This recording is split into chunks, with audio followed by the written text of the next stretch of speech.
মেহমুদ মাদানীয়ে হওক, আৰছাদ মাদানীয়ে হওক, কিংবা সৈয়দা হামিদৰ দৰে ব্যক্তিয়ে হওক, বাংলাদেশীৰ পক্ষত অসমত আহি কথা ক'ব, অসমীয়া জাতিৰ বিৰুদ্ধে কথা ক'ব, অসম চৰকাৰৰ বিৰুদ্ধে কথা ক'ব, অসমীয়া মানুহক ধ্বংস কৰিব পৰা কথা ক'ব, ইয়াত সাম্প্ৰদায়িক বিষয়বস্পদ কৰিব আৰু বাংলাদেশে ৰক্ষণাবেক্ষণ দিব, এই কথা গ্ৰহণযোগ্য নহয়।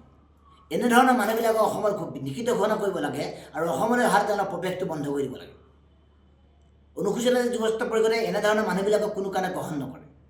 বাংলাদেশী অসমখন খুলি খুলি খালে, মিয়াই অসমখন ধ্বংস কৰিলে আৰু এই বাংলাদেশী মিয়াৰ মুখপত্ৰৰ দৰে সৈয়দা হামিদে যি কথা কৈছে এই কথাটো কিন্তু সহজভাৱে ল'ব নোৱাৰে, লোৱা উচিত নহয়। আৰু সেইবাবে অনুসূচিত জাতি যুৱস্ত পৰিষদে ইয়াক ধিক্কাৰ জনাইছোঁ আৰু আহি থকা সময়ত এনেধৰণৰ মানুহবিলাকক অসমলৈ অহাটো কিন্তু বাৰণ কৰিছোঁ। গতিকে কোনোবাই যদি মৰসা কৰি অসম ধ্বংস কৰিব পৰা, অসমীয়া জাতি ধ্বংস কৰিব পৰা এনেধৰণৰ সাম্প্ৰদায়িক কথা বতৰা কৈ আছে, ইয়াক কিন্তু আমি সহজে ৰেহাই নিদিওঁ।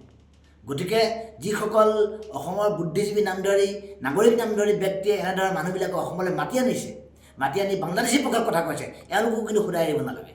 আৰু গতিকে এতিয়া দেখিছে অসমৰ চাৰিওফালে বাংলাদেশী বিপক্ষে কেনেকৈ জোৰদাৰ আন্দোলন চলিছে, জোৰদাৰ এটা প্ৰতিবাদ চলিছে। গতিকে আমাৰ মাটি বাৰী, আমাৰ বৃত্তি, কৃষিজীৱী, মৎস্যজীৱী সকলোবিলাক এতিয়া ধ্বংস কৰি দিলে বাংলাদেশী মিয়াই। এতিয়া গতিকে কি কাৰণে আমি এওঁলোকৰ কথা শুনিব লাগে? গতিকে অসম ধ্বংস কৰা সকলোবোৰ যিবোৰ আমাৰ লবি আছে, সকলো লবিকে মই ভাবোঁ যে উচ্ছেদ কৰি দিব লাগে আৰু শেষ কৰি দিব লাগে। যিকোনো খবৰৰ বাবে যোগাযোগ কৰক 7099017330 লগতে 7099017110 নম্বৰত।